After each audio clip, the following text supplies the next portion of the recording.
Hello, everyone. Welcome to this next session of our security discussions.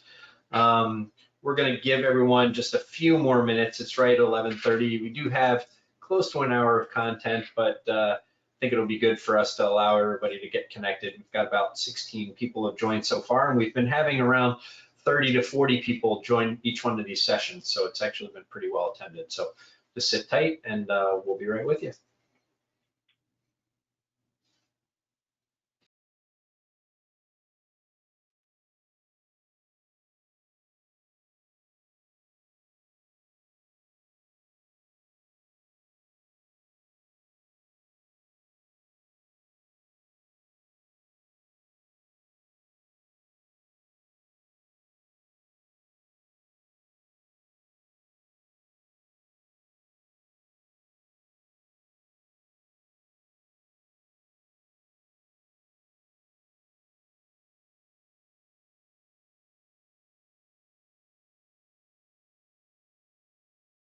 And we'll give everyone just one more minute and we'll get into the introductory slides. So.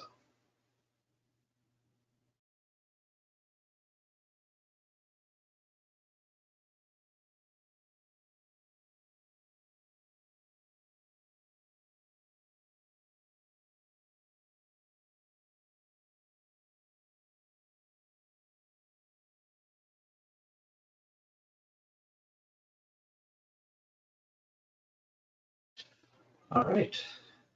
Well, good day, everyone, and welcome to session 4 of our Cybersecurity Educational and Collaborative Learning webinar series. If you could go to the next slide, please. I'm Matt Sterling, and with me is Michael Sangili. We are proctoring this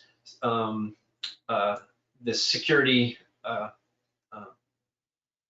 the security sessions that we're running, and Mike will be doing most of the content as we get into this. And again, thanks everyone for joining. It has been pretty well attended, and hopefully some more people will join in as we get going. This is being recorded, so you can always go back and watch it again later. So go ahead, next slide. So as you can see here, we have 6 full sessions for the entire collaborative. We've been through 1 through 3, and today we're doing session number 4. These initial first 3 learning sessions are really just going through the SRA tool. Next session, we'll review our progress and we'll do a little bit of a technical wrap up, and then we'll have a final session 6 where we'll re-include, in first session, we had some senior leadership from health centers encouraged to attend. We'll have our CEOs participate from Alliance Chicago and Health Choice Network in session 6 and review the importance and our progress on things so far. Go ahead to the next slide. As you can see, the dates here, session 1, we kicked off back in August. Here we are on session 4 here in November.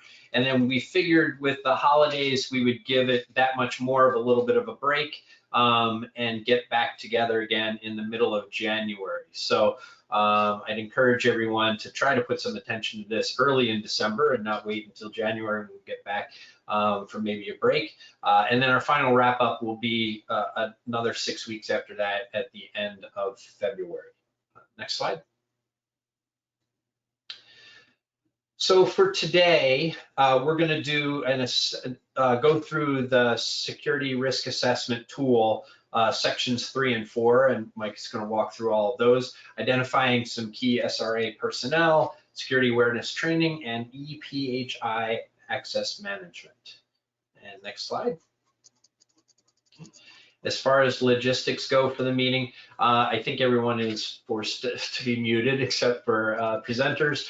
You can chat, use the chat function in the section to be able to give any questions. So we do have a little bit of time at the end of the meeting to provide some answers to some questions. So go ahead and do those. Again, the session will be recorded, so you can always revisit things later. And once again, thanks for participating. And with that, I'll hand things off to Michael. All right, welcome back, everybody. So today we're going to be covering your sections 3 and 4, we're basically halfway through. We'll be more than halfway through by the end of this session. So we're going to be talking about defining and managing access to systems along with workforce training. We're also going to be talking about reviewing technical security procedures to protect your EPHI. So today's session, we're going to be a little bit on the administrative side, but we're also going to get pretty technical today compared to what we've been doing so far. So for all the real IT folks in here who do some engineering work, you'll get to learn a lot of new things here today. Next slide, please. So we want to start off with a quiz, with a question. We want to get an understanding who here conducts their security awareness training in your organization. If you do it yourself or do you do a third party, but overall, do you do any security awareness training in your organization? So we'll give you about a minute or two to answer this question.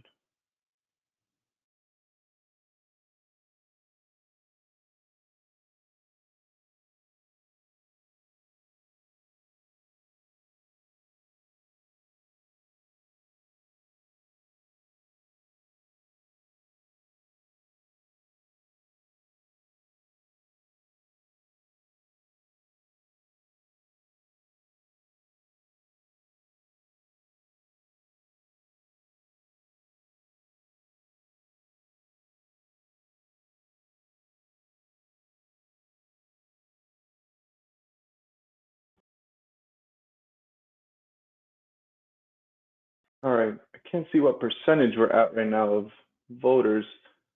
Oh, there we go. All right, so 92% of you conduct some sort of security awareness training in your organization. That's great. Really glad to hear that.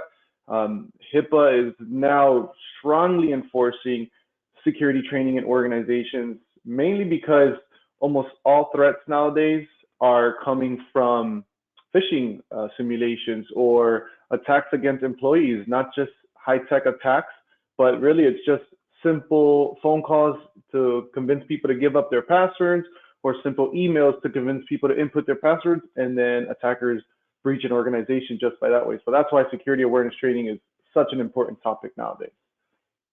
All right, next slide. So let's jump right into it and get into the first question of section 3, security and the workforce. So who within your practice is responsible for developing and implementing information security policies and procedures? So this first section, as well as the next couple of questions, are going to really focus on a security officer in your organization and identifying a security officer. So this question is asking who's responsible for developing and implementing the information security policies and procedures. The main and best answer here would be the security officer is a member of the workforce identified by name in the policy documents. So your security officer is the person who should be tasked with implementing your policies and procedures. I know sometimes we all take hand in hand, we all work as a team to implement these policies and procedures, but the security officer, as far as security policies, should be managed and implemented by that person, that individual. So next slide. Do you identify and document the role and responsibility of the security officer? So the security officer should definitely be identified inside your policies and procedures somewhere, any of your security policies and procedures, or on multiple of them. Usually it's written by your security officer, and they should have their stamp of approval at the bottom of that document. It should also blatantly identify who is your security officer. So just make sure in one of your policies, one of your security policies, your security officer is identified in there.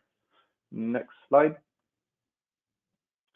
Is your security officer qualified for the position? So I know many of us, and sometimes in the smaller health centers, it's hard to just have a security officer dedicated specifically towards this, or privacy officer.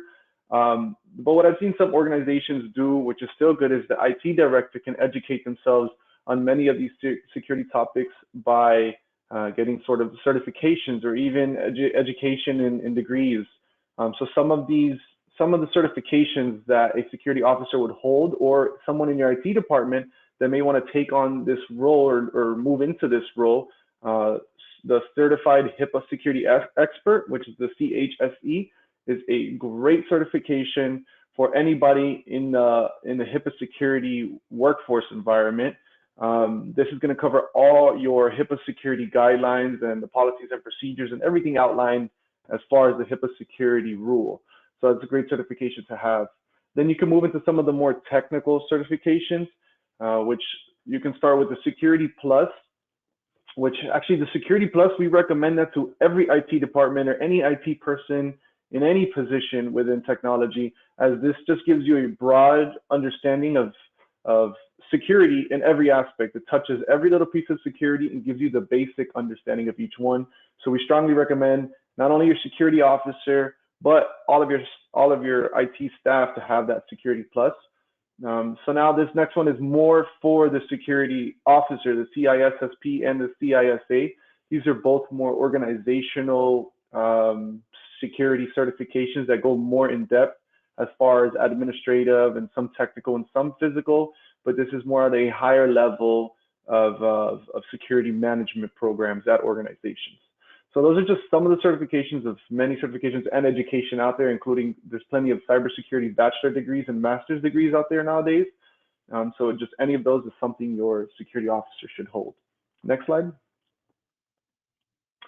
So do your workforce members know who the security officer is?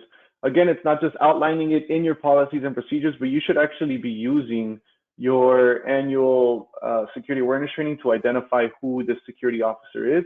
And actually, if you're doing this in-house and not contracting a third-party person, I would say you use your security officer as the person presenting your security awareness training and talking about security in the organization. So just make sure you identify in some way or another to your workforce members who the security officer is. Next slide. Do workforce members know how and when to contact the security officer? Again, use your security awareness training for this. You can put an email in there for the person, a phone number. Here at HCN, we have our own distribution group, as well as at Alliance Chicago. They use security team at hcnetwork.org, and Alliance Chicago also uses a security team email of their own. So just identify some way to contact that person, whether it be an email or a phone number, in case anything needs to be reported. Next slide. How are roles and job duties defined as pertaining to accessing EPHI? So now we're moving into more of EPHI access management, which is a very important topic, and it can be a very in-depth topic to focus on, but it's something that's mandatory and important to protect EPHI. So have written job descriptions, roles, and required qualifications documented for all workforce members with access to PHI. So here is where your SRA is not just an IT department thing or a security officer thing. Here you're gonna actually, a tip is to reach out to your HR department. You should schedule time for this question and the next following questions that are about to come up to sit down with your HR department and ask these sort of questions, because they're the ones that are gonna have these answers. So this is how teamwork comes in play when you're conducting a security risk assessment. So sit down with your HR department and ask them for job descriptions, roles, and all the qualifications of people who access EPHI or PHI in general. Next slide. So do you screen your workforce members to verify trustworthiness? Again, this is going to be right in the HR area, right in the HR realm. Sit down with your HR department and as a security person, understand the hiring process and onboarding process that goes into vetting workforce members who are going to handle PHI. You don't just want anybody handling another person's information, protected health information.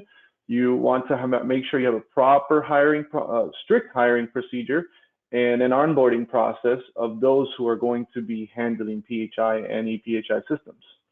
Next slide. How are your workforce members screened to verify trustworthiness?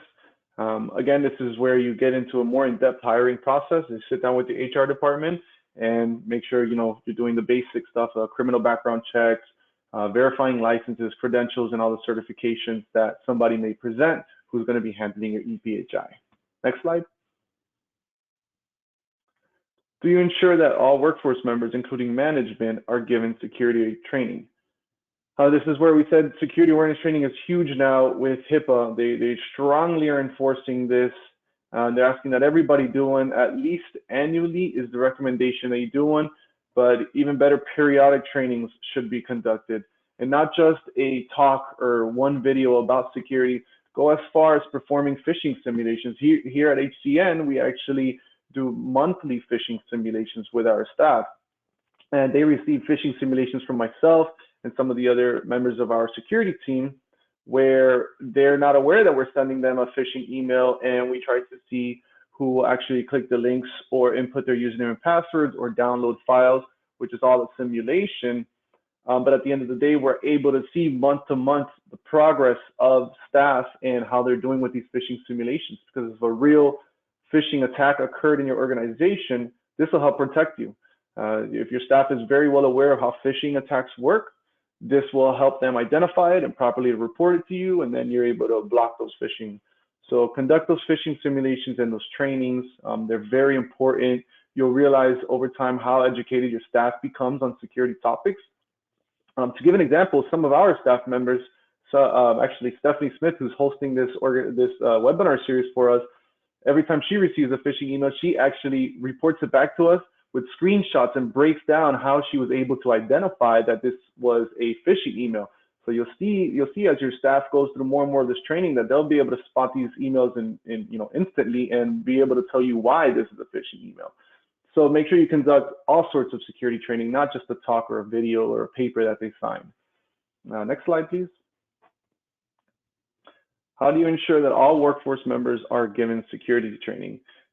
This is mainly just outlining that you have some sort of way of documenting that your workforce members have given security training. You do want to document this, not just perform some sort of training or give a video and then not note it somewhere. Just make sure you write this down on some sort of document and keep track of who attends your security trainings. Have them sign their name as a check-in sheet if they're doing an in-person security training, or some way to track it. So just make sure you're tracking who is given security trainings. Next slide. How long are records of workforce members' security training kept? The HIPAA recommendation or standard is 6 years, so make sure you maintain these documents for at least 6 years. Next slide. Are procedures in place for monitoring login attempts and reporting discrepancies? So again, this goes with EPHI access management. You want to have some sort of tool or software that can identify users who are logging in and accessing EPHI and identify discrepancies. So if you're using a third-party system, more than likely they have some sort of software. They should have some sort of software or feature that can identify who is logging in and accessing EPHI systems as some sort of auditing system in place. So just make sure you have that. And if you're doing this locally in your own environment and you're using Windows PCs, you can use, for my technical folks out there, you can use domain controllers and various other tools provided just by Windows that can track and manage who is logging in where and doing what. So just make sure you're just tracking any users accessing EPHI. Next slide, please. Is protection from malicious software, including timely antivirus/security updates and malware protection, covered in your procedures? So this is just asking if you have antivirus and email security software in place, and to document these procedures so that you can safeguard your EPHI. They just want to make sure you're protected. This is a very vague question, but it's just basically making sure you have your security tools in place and that they are documented. Don't just install them and forget about it. Make sure in your security policies, you have all your software outlined that you're using to protect EPHI and what each software does. That'll really break it down for you. That'll help you understand it as well, and anybody else that comes into your organization. And as far as HIPAA standard, that is exactly what they're looking for. So next slide. What password security elements are covered in your security training? So again, in your security training, you should cover all of the basics, how many characters should be used, how often you should change a password, what an easy password looks like, just talk about the differences of risk when it comes to using easy passwords or simple passwords. So just make sure in your security training, you have a very detailed section talking about password management. That'll also be the time to notify everybody that you have a password policy and maybe send out everyone a link of your password policy after, or where to be able to find that password policy. So just make sure passwords are strongly covered in your security training if you're doing it in-house or even if you're using a third-party company for this. Next slide. Do you ensure workforce members maintain ongoing security awareness of security requirements? It's kind of reiterating the same thing. You're going to see some of these questions sort of asking the same questions again. So yes, you should be maintaining ongoing awareness of your security requirements. Next slide. How does your practice ensure workforce members maintain ongoing awareness of your security requirements? Again, this is where your security trainings come in place, and just simple security reminders. We constantly, along with phishing simulations, along with our annual security trainings that we give staff, but we also send out constant security reminders of newsletters and just infographics to our staff and to you at the health centers as well, of different threats that are out there, different things you should be looking for, new things that are coming up, any kind of security related items that everybody should be aware of. We usually send that out periodically so that everybody's just always on top of it. Security is always changing, and there's always new threats out there. That's why you always have to stay on top of it. It's not just something you learn one time and then you move on. You just always have to stay on top of it. So just make sure you have some sort of ongoing awareness of security requirements being sent out. Next slide. Do you have a sanction policy to enforce security procedures? This is a pretty important one. Sometimes security procedures are broken in organizations and nothing happens. You need to have some sort of sanction policy that is very detailed and outlines, what happens in case of security policies being broken or just not followed. So this should be outlined in your security training as well. This should definitely be outlined in your security training, and periodically send out an email just discussing this topic. Next slide. So that's the end of section 3. Here's where you're going to outline or select any vulnerabilities you feel or that you know that may be within your organization. So 4 of them that are here is unqualified, uninformed, or lack of security officer, untrustworthy employees or business associates, inadequate cybersecurity and IT training, failure to hold workforce members accountable for undesired actions. So if any of those seem to put you at risk as a vulnerability, check that off, and then that is something you could work on. Next slide.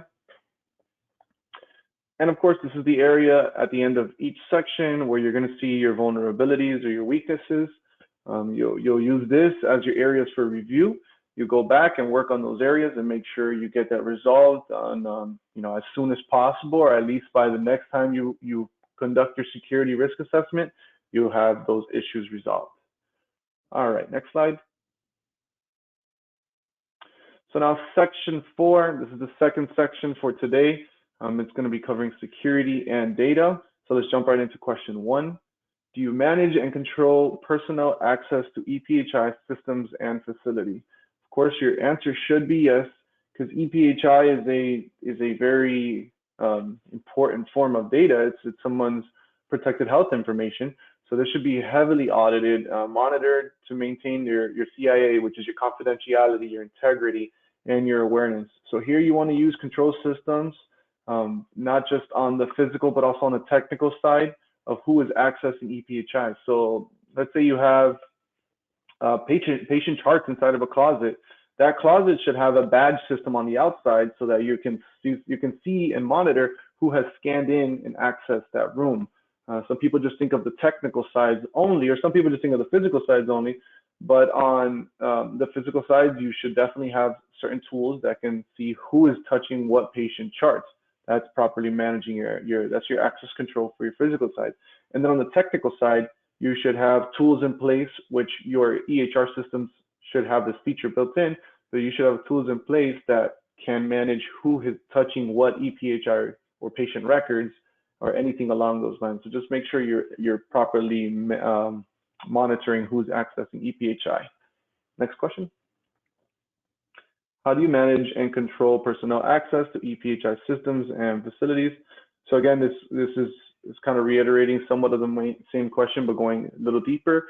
You should have your logs that you maintain. You should be reviewing your logs from time to time to see who has accessed the EPHI, or if any changes have been made, or even the best step to take really is to have systems that automatically notify you of personnel making certain changes to certain EPHI records, or if personnel who should not have access to EPHI is accessing it or trying to access it.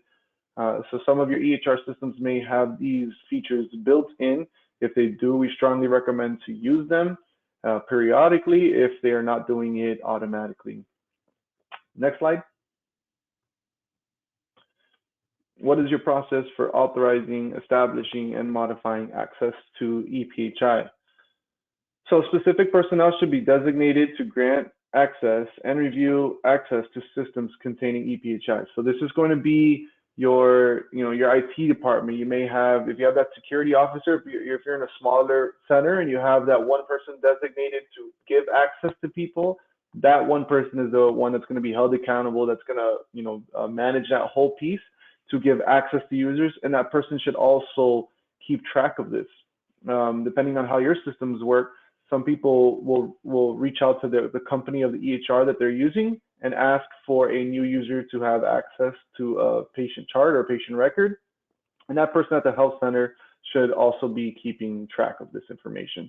So just make sure that you have a process in place for that one person or those people who can grant access to EPHI. Next slide. So how much access to EPHI is granted to users or other entities?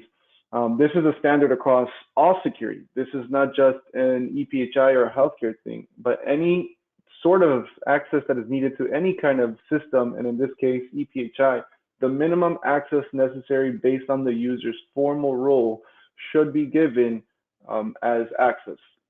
We do see this from time to time, where someone wants to give someone else access to a certain section of a software, and they just say, just give them full access. That should never be done. You should always give them the minimum access necessary to complete their job duty or their function, especially when it comes to managing EPHI. You should never just grant someone full access to a software that contains hundreds, thousands, and thousands of patient charts or patient information. They should only get access to that one specific area. So keep that in mind when requesting access for patient information. Users should only have access to what they need to do. Next slide. How are individual users identified when accessing EPHI? So this is a big one. This is why there's a bullet point here highlighted in red. Users are identified when accessing EPHI by their specific username and password. This should always be one username and password per person. They should never, ever, ever share accounts. Sharing accounts is very dangerous. Someone could get breached and you can't identify where that breach occurred or who the breach occurred from. There's just a list of risks involved when using shared accounts. If there is shared accounts out there, they should be disabled immediately, and a person should be given their own specific account with their own username and password that they should never share out to anyone else. So no shared accounts. Everybody uses their own username and password for accessing EPHI. Next slide. Do you ensure all of your workforce members have appropriate access to EPHI? Again, this is sort of what we spoke about 2 questions ago, but yes, you should also have written procedures to ensure workforce members' access privileges are minimum necessary. An example, a need to know basis. And this is also based on their role or their job duty. These access privileges are approved by the security officer. So your EPHI strategy should be documented within your security policies and procedures. And as request is brought out for a new user that comes on to your organization and they need to access EPHI, this should go through a process, whether it be through your IT department and your security officer, but somebody should be approving these requests when someone needs access to EPHI. It shouldn't just be handed out by any person at any department. It should go through a specific person or team that grants access to EPHI. Next slide. How do you make sure that your workforce designated access Your workforce's designated access to EPHI is logical, consistent, and appropriate. Again, this is similar to what we're talking about. Some of these slides are kind of they'll just kind of go back into what they said and they'll reiterate. So workforce members are granted access based on the minimum amount necessary for the role. This is consistently applied across the practice, and any changes must be formally approved and documented. So that is the optimal answer. Again, just make sure it is properly documented and make sure that your security department or your IT department is approving these requests and documenting it. Next slide. Do you use encryption to control access to EPHI? So now we're going to talk about more the integrity of EPHI and protecting your EPHI more on a technical side when it comes to transmitting EPHI or EPHI at rest. So you should always be using encryption for EPHI. Well, almost always. There's very few cases where you don't need to encrypt your EPHI. And even in those cases, I mean, most security professionals will just tell you, why not encrypt it? If you can encrypt it, just encrypt it. Again, what encryption will do, for those of us that aren't too familiar with it, is if you have a hard drive, let's say with patient health information on there, and it is stolen and somebody plugs it in and it's not encrypted, they can then download all those files and just view those patient charts. But if you encrypt it, it basically locks it with a secure key. All those patient files are locked with a secure key, and if somebody were to take that hard drive, plug it in, they would still need that key, that special key on their side to unlock those files and to be able to see those files. If not, that hard drive is basically useless to them and they cannot access that EPHI. So make sure you just use encryption if you can on your EPHI. Next slide. So what procedures do you have in place to encrypt EPHI when deemed appropriate? So during your SRA, this is the best time to just identify your EPHI that's not encrypted and see where it may, if it's at rest, if it's in transit, what you should do at that situation. You know, do your risk analysis across that EPHI and see if you should be encrypting it. So use this time to encrypt that EPHI. So if you identify that you have patient records being emailed out and aren't being encrypted and they're being emailed out to third-party companies, you know that should probably be encrypted. So use that time to find tools or resources to be able to encrypt the EPHI. Next slide. Do you use alternative safeguards in place of encryption?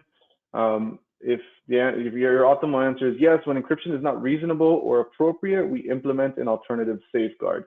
So if deemed unreasonable to encrypt, alternative safeguards should be used. One of them is air gapping systems, which is an extreme safeguard. That's why I say usually you should just be encrypting EPHI, but air gapping a system basically is keeping it completely not connected to your network and air gapped essentially. So you have a space between that entire network and your network, and it is stored in some secure area, and maybe that's why you're not encrypting it. But you should usually always encrypt your EPHI. Next slide.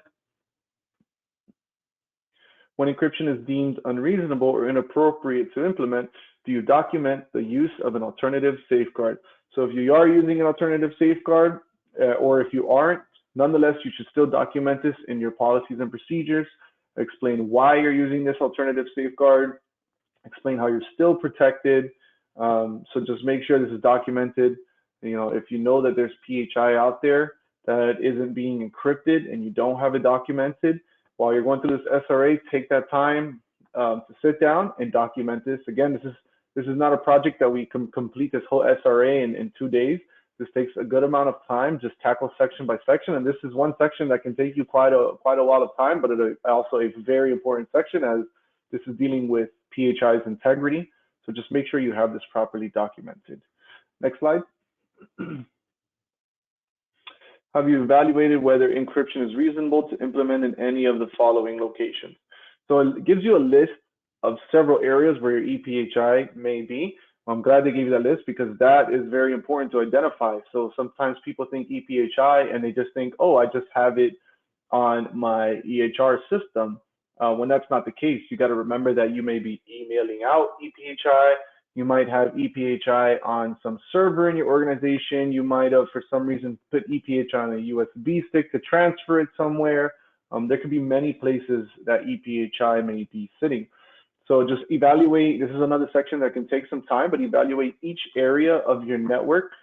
Think about it and see where EPHI may be sitting. Think about when you email EPHI, are you encrypting that EPHI?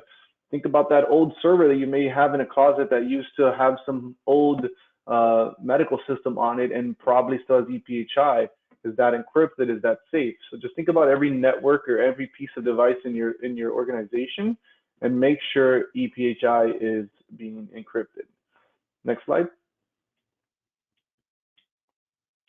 Do you periodically review your information systems for how security settings can be implemented to safeguard EPHI?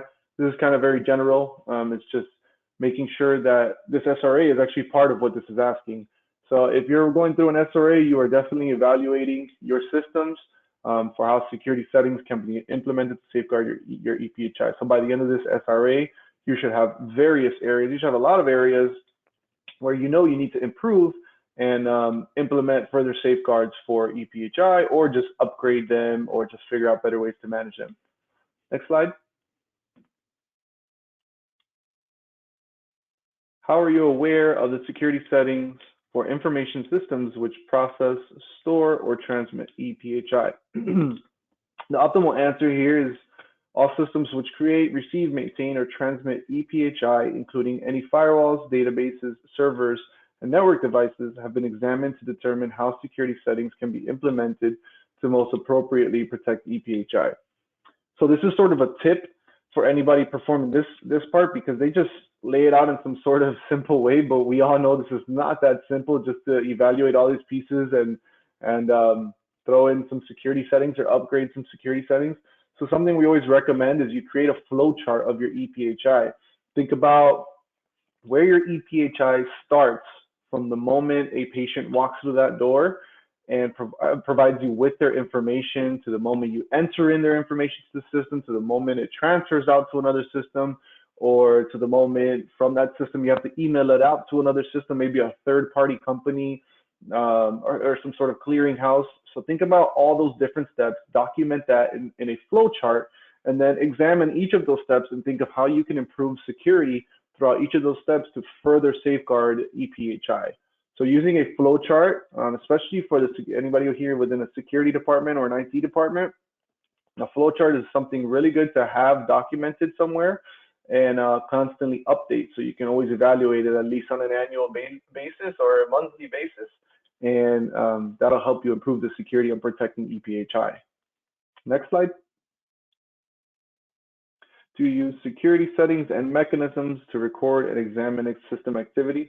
So we sort of briefly touched on this. So you should always have your logs maintained in a network so you can review security activity. Again, you should check it periodically to see you access EPHI, if you see anything strange accessing EPHI, if you see for some reason accounts logging in at 2 o'clock in the morning accessing EPHI, or if your data is in depth enough to differentiate locations where EPHI accesses. So a common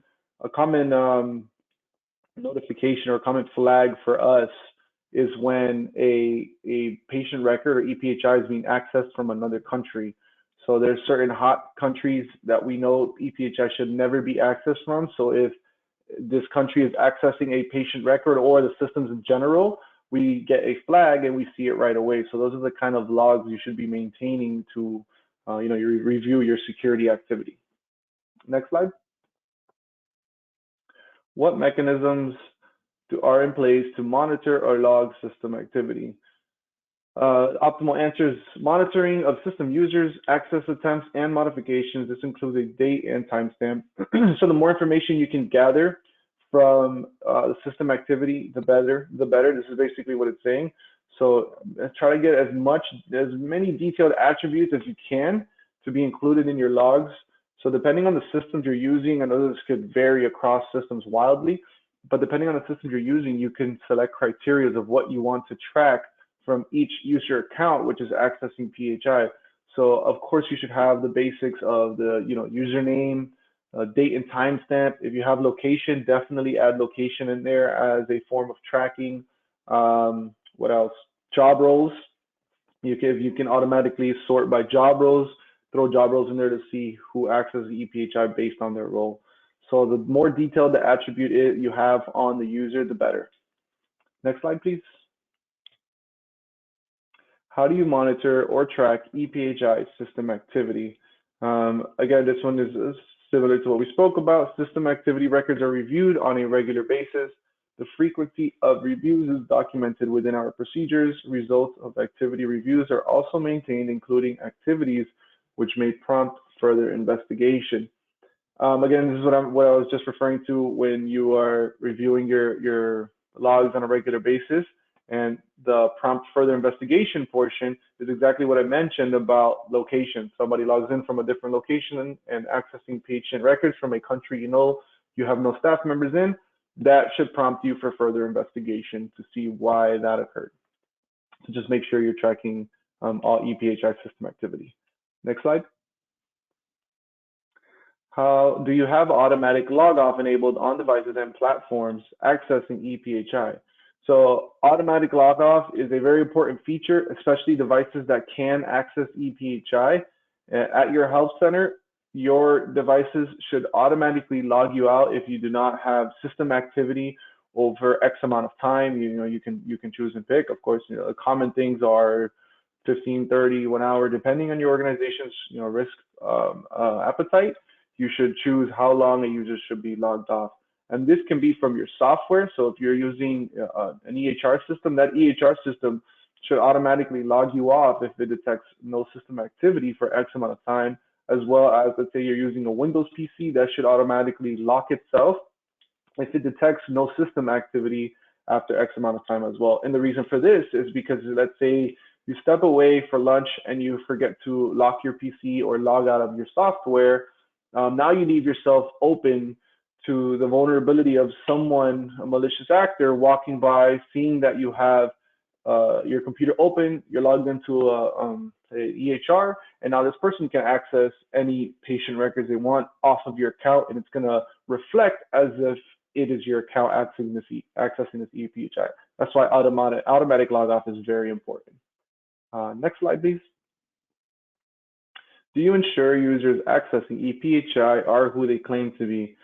So again, this is why we stress the no shared accounts, is because let's say you're using shared accounts and we start reviewing logs and we see an account accessing patient records, but it's a shared account. So we cannot determine who is the person doing what. So it totally ruins your log reviews, because now it's essentially useless. It becomes very difficult to identify who was accessing or doing what within the network.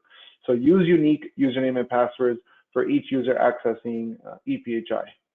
So next question. How do you ensure users accessing EPHI are who they claim to be? Is that the same question? Oh yeah. So again, this is reiterating the same question as last one. Users authenticate themselves to access EPHI using the method authorized by our practice policies and procedures. For example, username and password, physical token, or biometric features. So yes, again, it's just reiterating to use your username and passwords, and that's how your users should be accessing EPHI. It shouldn't just be somehow logging in with nothing. They need to be identifiable. Next question. How do you determine the means by which EPHI is accessed? All system activities and all systems, devices, and applications with access EPHI are identified, evaluated, approved, and inventoried. Users can only access EPHI through these approved systems, devices, and applications. So this is sort of a different topic in the sense that EPHI should only be accessed via approved systems and software, and you should have an inventory list of these systems and software.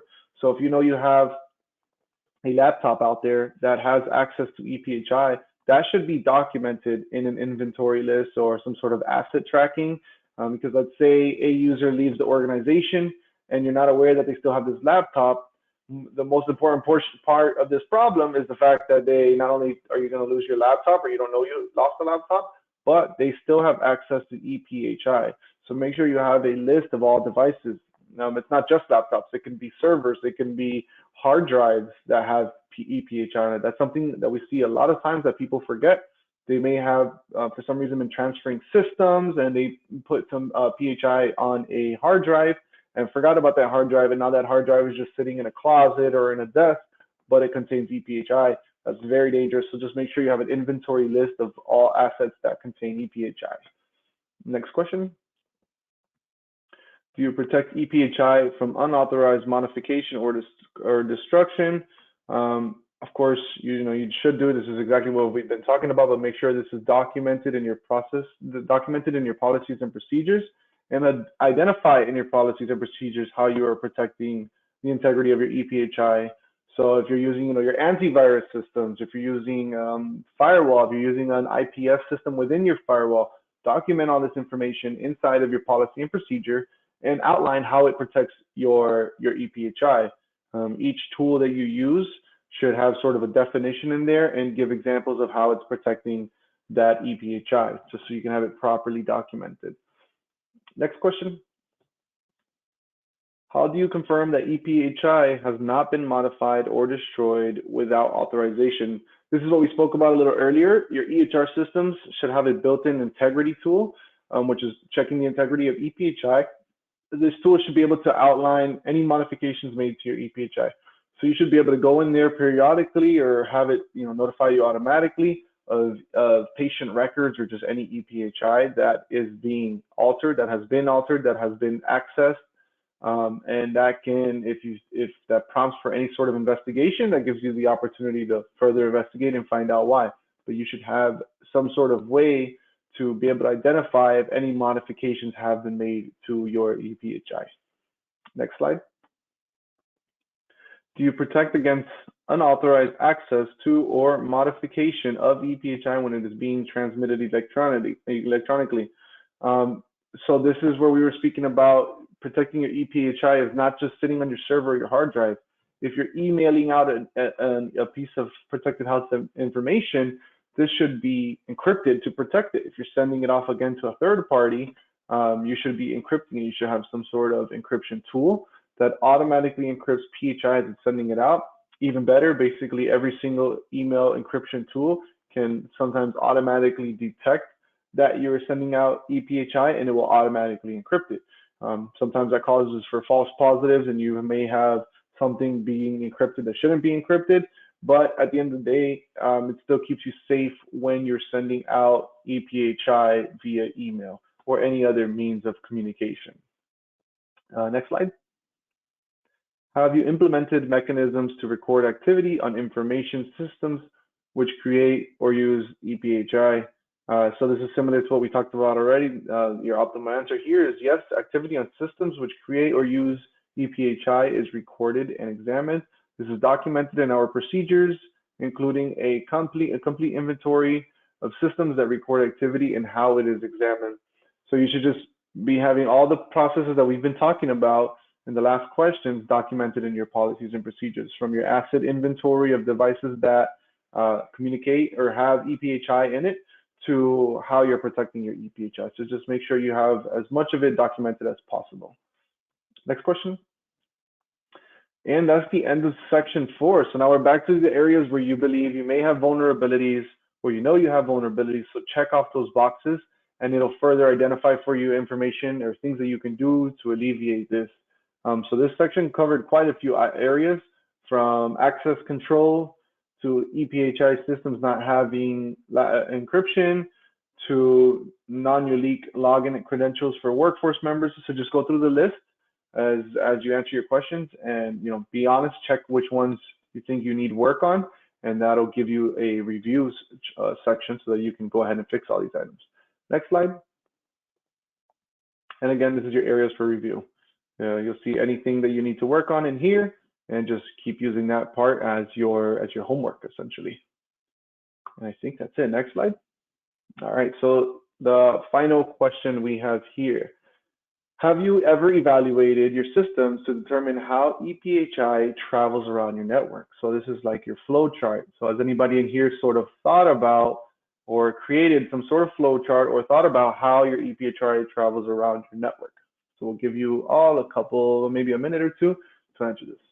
So have you ever evaluated your systems to determine how EPHI travels around your network?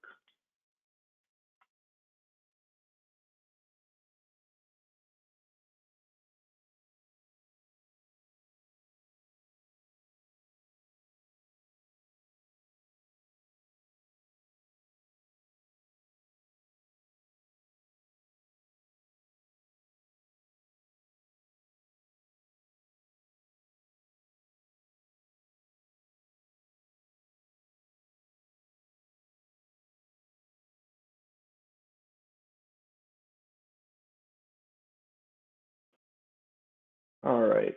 Can't see where we're at with how many people have answered the question, but let's bring up the results. So 43% of you said yes, 57% of you said no. That doesn't surprise me at all. It is not an easy task. But again, use this as the time to go piece by piece of your network and think about if EPHI travels around that area and document this. Make the flow chart. There's plenty of tools out there, these simple tools out there, even Microsoft provides plenty of tools. So just make some sort of simple flow chart and try to think about if you know if EPHI is traveling that area, and if you do identify it is traveling in a specific area, think about how you can improve the security of that area to make sure EPHI is never compromised from there. All right, I think we have one question, Matt. All right, I'm going to read this out. How are we supposed to encrypt our EPHI if our EPHI is only accessed through our web-based EMRs? So that's a great question. If you're accessing a web-based EMR, your EMR provider should be holding this patient protected health information, and they should be encrypting this or implementing the proper security procedures in place. So at that point, it's not on your network, it's on theirs, and they should be properly, securing this patient health information or encrypting it. And maybe just to add on to that, many of the applications are actually provided through a CITRIX Delivery, where really it's just the screen and the information is being shared across an encrypted connection from the data center to your workstation. So the data actually stays in the data center, which is good, and because it's protected there. And when it makes its way via the screen to your computer through the application, it's encrypted. So that's how the encryption is in there. And then that's where, as Michael had mentioned, if you're then printing it, or you're then saving it locally, or you're then sending it via an email, that's when the additional encryption needs to be taken into account. So that's where a lot of additional thought needs to be put into, do you take it out of the system and then send it somewhere, or do you just access it through the screen, which again is that encrypted connection. Thank you, Matt. So with that being said, actually, I'll pass it over to Matt. He's going to be closing out this section and giving you some information to move on to our next section. Yeah, so just a reminder, after the third session, we had asked folks to do the first and second sections. Now, after we've gone through and reviewed section 3 and 4, it would be great if everyone could go ahead and complete all of those, so that as we get into session 5, we can review all of what's in 1 through 4 and reference the work that everyone's been able to complete. Again, we're meeting again, if you could go to the next slide, we're meeting again in January, so January 12th. So we've got about 6 weeks or so to complete all of that work. And then we'll also, as is noted here, we'll go through sections 5, 6, and 7. So if you want to work ahead and get ahead of that, then you can maybe have a preview as to what we'll be talking about in the January session. And I think that's it. If you could go to the next slide. Yeah, and I think that covers everything. So, Michael, anything else to add before we take a little bit of a hiatus until next year? No, I think that's good for now. We've covered a lot of topics. I know there's a lot of work to be done on everyone's side. So you have basically 6 weeks to try to cover as much as you can. And we just thank everybody for listening. I know we won't be having one in December, right? No, it's January 12th is the next one. So we wish everybody a Merry Christmas and a Happy New Year. Yeah, and certainly if there are any questions that haven't been addressed in this, feel free to reach out. Contact information here, securityteam@alliancechicago.org, securityteam@hcnnetwork.org. Please go ahead and reach out. We're happy to answer any questions, and we're available for that. So, yeah, thanks everyone, and have a great rest of your day. Thank you, everybody.